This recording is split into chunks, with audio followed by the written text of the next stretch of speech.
एक समय की बात है। पहाड़ों के बीच बसा एक छोटा सा गांव था। उसी गांव में रिद्धि नाम की एक लड़की अपने घर की हर जिम्मेदारी बिना रुके निभाती चली जाती थी। सुबह से शुरू होने वाली भागदौड़ उसके लिए किसी सीमा को नहीं जानती थी, क्योंकि घर में माता पिता थे जिनके साथ उसे बगीचे में काम करना पड़ता था। एक छोटा भाई था जिसे स्कूल भेजने की तैयारी करनी होती थी, और बाजार में पिता की सेब की दुकान थी जहां हर दिन हाथ बटाना जरूरी था। ये सब करते हुए भी वो अपने चेहरे पर एक ऐसी सहज चमक बनाए रखती थी कि गांव के लोग उससे कोई भी काम कह देते और वो बिना झिझक उसे पूरा कर देती थी। उसकी ये दिनचर्या इतनी लगातार चलती थी कि उसे रुकने का मौका लगभग कभी नहीं मिलता था। सुबह भर के छोटे मोटे काम समेटने के बाद वो भाई के स्कूल का सामान तैयार करती, फिर माँ बाप के साथ बाग में काम करते करते दोपहर निकल जाती। उसके हाथ कई कई टोकरियां भरते भरते थक जाते, पर वो ठहरे बिना अगला काम उठा लेती। जब उसके पिता दुकान के लिए नीचे बाजार जाते तो वो भी पीछे पीछे पहुंचकर दुकान सजाने में लग जाती। ग्राहकों को संभालने से लेकर तौलने और मोल भाव तक हर काम वो बिना रुके करती रहती। गांव में उसकी इसी लगन की चर्चा इतनी फैल चुकी थी कि लोग अक्सर उसके पिता से कहते कि रिद्धि के होने से उनका घर किसी भी मुश्किल से नहीं डरता। उसी गांव के स्कूल में उस समय एक नई नियुक्ति हुई थी। करण नाम का एक युवा शिक्षक, जिसे अंग्रेजी पढ़ाने के लिए शहर से भेजा गया था, स्कूल की ओर से दिए गए पुराने से घर में रहते हुए गांव को समझने की कोशिश कर रहा था। नया माहौल, नए लोग और अनजान रास्ते, इन सब के बीच वो थोड़ा संकोच महसूस करता था, क्योंकि उसके अपने घर में भी कई जिम्मेदारियां थीं और उसे ये नौकरी किसी भी तरह निभानी थी। सामान रखकर वो गांव की गलियों में घूमने निकला ताकि आसपास के लोगों को जान सके। चलते चलते वो उस बाजार तक पहुंच गया जहां रिद्धि अपने पिता के साथ दुकान लगा रही थी। तौलते समय उसके हाथों की फुर्ती, लोगों को संभालने का ढंग और हर काम को तेजी से पूरा करने की उसकी कला करण की नजर को खींचने लगी। करण वहां कुछ देर खड़ा रहा और रिद्धि उसे अनजान नजरों से देखती रही, क्योंकि वो अक्सर शहर से आए लोगों से दूरी बनाए रखती थी। जब करण ने उससे कुछ पूछने की कोशिश की तो रिद्धि के जवाब छोटे और सीधे थे। उस पहले दिन दोनों के बीच हल्की सी खींचतान जैसी स्थिति बन गई। करण को लगा कि रिद्धि जानबूझकर बात नहीं करना चाहती, जबकि रिद्धि को लगा कि ये नया आदमी बहुत सवाल करता है। करण वहां से चला गया, लेकिन उसका ध्यान रिद्धि पर ही अटका रहा। रिद्धि भी जाते हुए उसकी चाल को देखती रह गई। दोनों ने कुछ नहीं कहा, पर उस छोटी सी मुलाकात ने उनके भीतर कुछ हलचल जरूर पैदा कर दी थी। करण गांव की कई गलियों में घूमते घूमते देर रात अपने कमरे की ओर लौट रहा था कि अचानक गांव के कुछ गुंडों ने उसका रास्ता रोक लिया। उन्होंने पूछा, तू कौन है और कहां से आया है? करण ने सीधे और शांत स्वर में अपना परिचय दिया। गुंडे उसे जाने देते हैं। करण अपने कमरे पर पहुंचता है और सोचता है कि कैसी जगह उसका तबादला हो गया है। तभी अचानक उसे रिद्धि का वो खूबसूरत चेहरा याद आ जाता है। उसकी मुस्कान याद आते ही वो सब कुछ भूल जाता है। अगले कुछ दिनों में करण गांव के बच्चों को पढ़ाते पढ़ाते उनकी आदतों और हालात को समझने लगा। कई बच्चे पढ़ाई में बहुत कमजोर थे और घर जाकर उन्हें कोई मदद नहीं मिलती थी। करण ने स्कूल के बाद उन्हें मुफ्त में पढ़ाना शुरू कर दिया। रोज स्कूल खत्म होने के बाद बच्चे उसके घर के बाहर इकट्ठा हो जाते और वो उन्हें देर शाम तक पढ़ाता रहता। उसकी ये आदत गांव के लोगों को बहुत भाने लगी। वे उसे धीरे धीरे अपनापन देने लगे, क्योंकि उसने बिना कहे गांव के बच्चों की परवाह करना शुरू कर दिया था। रिद्धि का छोटा भाई भी उन्हीं बच्चों में से था। वो हर दिन घर आकर स्कूल की बातें करते करते करण की तारीफ करता रहता। वो बताता कि आज शिक्षक ने उसे क्या नया सिखाया और कैसे उसकी सराहना की। इन बातों से रिद्धि के माता पिता करण के स्वभाव को समझने लगे और उसे एक अच्छे इंसान के रूप में स्वीकार करने लगे। रिद्धि भी भाई की बातें सुनते सुनते करण के प्रति थोड़ी सहज होने लगी थी, हालांकि उसने अभी तक कोई नजदीकी नहीं दिखाई थी। एक दिन बाजार में फिर करण और रिद्धि का सामना हुआ। इस बार करण घर का कुछ सामान लेने आया था और उसे वही सब कुछ रिद्धि की दुकान पर मिल गया। दोनों ने पहले की तरह तेज व्यवहार नहीं किया। करण ने बिना कुछ कहे सामान लिया और रिद्धि ने बिना झिझक उसे दे दिया। लेकिन करण जाते जाते एक नजर पीछे डालना नहीं भूल पाया। रिद्धि भी सामान उठाते हुए अनजाने में उसी जगह को देखती रह गई जहां करण खड़ा था। यह सब बिना किसी बातचीत के हुआ, लेकिन दोनों के बीच की दूरी धीरे धीरे कम होने लगी। करण ने बच्चों को पढ़ाने की अपनी आदत जारी रखी और गांव में उसकी लोकप्रियता बढ़ती गई। रिद्धि का भाई हर रोज घर आकर करण की तारीफ करता, जिससे रिद्धि के माता पिता पर यह प्रभाव पड़ने लगा कि करण दिल से अच्छा इंसान है।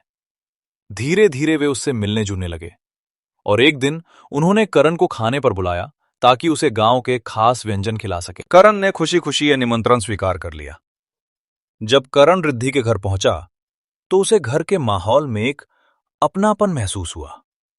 रिद्धि के माता पिता ने उसे जिस तरह बैठाया, घर का हाल पूछा और खाना परोसा, उससे करण का संकोच दूर होने लगा। रिद्धि भी मां के साथ खाना परोसते हुए कई बार करण के पास आती जाती रही, जिससे दोनों के बीच पहले से अधिक सहजता महसूस होने लगी। करण जिस तरह घर के हर सदस्य को ध्यान से सुनता और उनकी बातों का सम्मान करता, उससे रिद्धि के माता पिता पर गहरा प्रभाव पड़ा। उन्हें लगा कि ये लड़का उनके परिवार के लिए भरोसेमंद हो सकता है।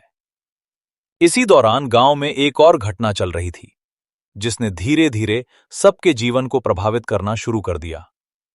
गांव के धनवान आदमी रमन सेठ का बेटा अमन, जिसे बचपन से ही शक्ति और पैसे का घमंड था, रिद्धि पर कुछ समय से नजरें लगाए हुए था। वो अपने पिता की संपत्ति और प्रभाव का इस्तेमाल कर गांव वालों पर दबाव बनाता रहता था।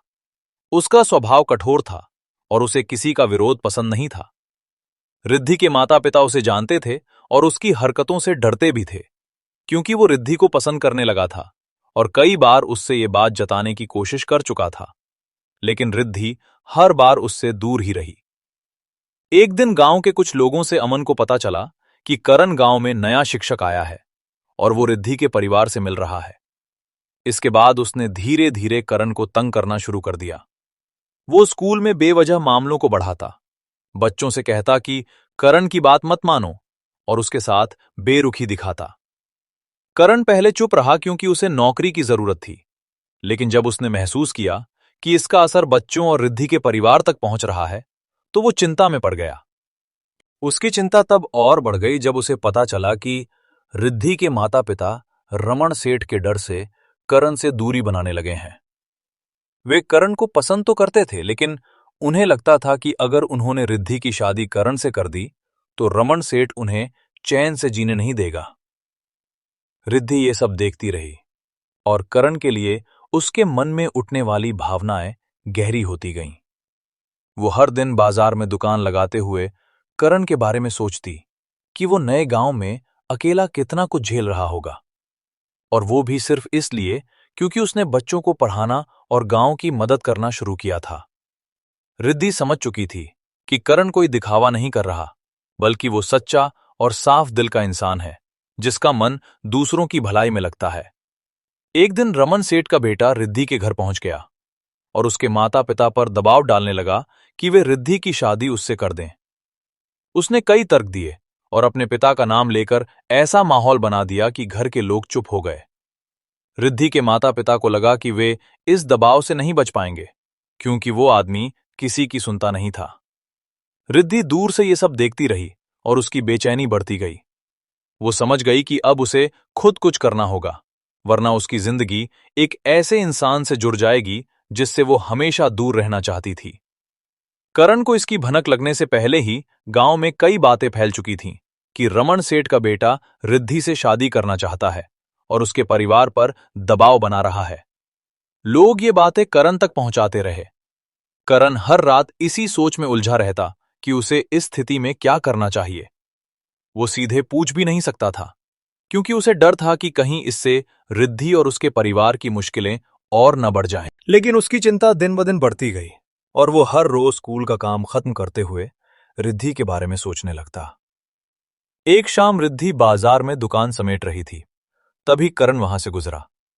दोनों की नजरें मिली और बिना कुछ कहे उनके बीच ये समझ बन गई कि अब उन्हें एक दूसरे के लिए खड़ा होना होगा। करण धीरे धीरे वहीं रुक गया और रिद्धि ने सामान उठाते हुए उसकी ओर देखा। यह पहला मौका था जब उनकी आंखों में कोई असहजता नहीं थी। करण के वहां रुकने से रिद्धि को एहसास हुआ कि वो अकेली नहीं है, और रिद्धि की शांत लेकिन मजबूत उपस्थिति देखकर करण को लगा कि वो सही इंसान के लिए सही जगह पर है। आने वाले दिनों में करण स्कूल के बाद थोड़ी थोड़ी मदद रिद्धि के परिवार को देने लगा। वो छोटे छोटे बहानों से उनके भर जाता, ताकि माता पिता का विश्वास बना रहे और रमन सेठ के आसपास होने वाली गतिविधियों पर नजर रखी जा सके। रिद्धि के माता पिता भी करण के इस व्यवहार को देखकर बदलने लगे। उन्हें लगने लगा कि रमन सेठ जैसे आदमी के डर से अपनी बेटी को गलत हाथों में देना सही नहीं है। उन्हें करण का साथ सुरक्षित लगने लगा, क्योंकि वो बिना किसी दबाव और शोर शराबे के शांत लेकिन दृढ़ तरीके से उनके परिवार के साथ खड़ा था। रिद्धि और करण का साथ अब धीरे धीरे गांव वालों की नजरों में आने लगा। लोग उन्हें देखकर मुस्कुराने लगे, क्योंकि वे समझ चुके थे कि दोनों के दिल में एक दूसरे के लिए कुछ खास है। रमन सेठ का बेटा ये सब देख देखकर भीतर ही भीतर बेचैन होता रगाड़, लेकिन गांव के लोग अब करण के पक्ष में मजबूती से खड़े थे, इसलिए वो खुलकर कुछ नहीं कर पा रहा था। अंततः वो दिन आ ही गया जब रिद्धि के माता पिता ने बिना किसी डर के अपने मन का फैसला किया। उन्होंने करण को बुलाया और उसे अपने घर की दहलीज पर खड़ा देखकर यह तय किया कि वे अपनी बेटी की खुशी को किसी भी दबाव से ऊपर रखेंगे। उन्होंने गांव वालों को बुलाकर एक छोटा सा आयोजन किया और रिद्धि और करण को साथ खड़ा करके अपना आशीर्वाद दे दिया। ये देखकर गांव के लोग और बच्चे बहुत खुश हुए, और करण को लगा कि वो अब इस गांव का हिस्सा बन चुका है। रिद्धि ने अपने माता पिता के हाथ थामे और फिर करण की ओर देखा, जो चुपचाप खड़ा था, लेकिन उसकी आंखों में ऐसी चमक थी जिसे शब्दों में बांधना मुश्किल था। रिद्धि ने अपने भाई के पास जाकर उसका माथा छुआ, क्योंकि उसी की पढ़ाई के वजह करण से उसका रिश्ता जुड़ा था। करण बच्चों से घिरा खड़ा रहा और लोग उसके चारों ओर अपनेपन की दीवार बनाकर खड़े थे।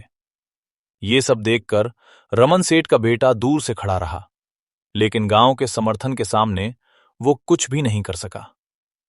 रिद्धि के परिवार ने वही चुना जो उन्हें सही लगा, और करण ने वो पाया जिसके लिए उसने बिना जाने बिना कहे पूरे मन से इंतजार किया था। आखिरकार रिद्धि और करण का साथ उसी गांव में बना, जहां रिद्धि की मेहनत और करण की सादगी ने लोगों के दिलों में जगह बनाई थी। दोनों ने जिम्मेदारियों और मेहनत से भरी जिंदगी में एक दूसरे का हाथ थाम लिया, और गांव के बच्चे हर दिन उन्हें देखकर सीखने लगे कि सच्चा अपनापन किसी डर से नहीं टूटता। और यूं उस पहाड़ी गांव में दो दिलों का मिलना किसी शोरगुल के बिना पूरा हुआ, सिर्फ इसलिए क्योंकि उन्होंने एक दूसरे के लिए खड़े होने का फैसला किया था, चुपचाप लेकिन पूरी सच्चाई के साथ।